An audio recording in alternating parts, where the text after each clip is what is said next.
రుమటాడో arthritis life long steroids వేసుకోవాల్సింది.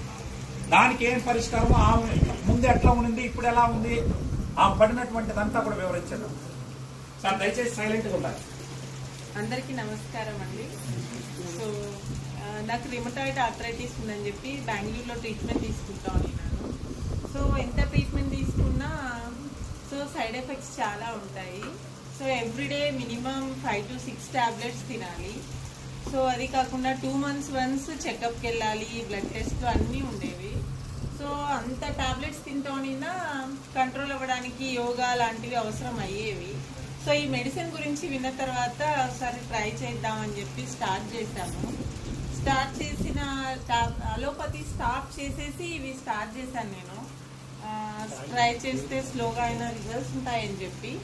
So మంచిగా అదేమి swelling అంతా తగ్గడం, సో జాయింట్స్ అన్ని స్లోగా ఇన్ఫ్లమేషన్ తగ్గించేసి పెయిన్ తగ్గిపోయి నార్మల్ లైఫ్కి వచ్చేసాను. సో ఇప్పుడు నేను కంప్లీట్గా అదొకటి స్టాప్ చేసి ఇవే యూజ్ చేస్తున్నాము. సో మా హోల్ ఫ్యామిలీలో మదర్కి, ఫాదర్కి అందరికీ యూజ్ చేస్తున్నాం. సో ఇది మంచి విషయమే కాబట్టి స్ప్రెడ్ చేయడంలో తప్పులేదు.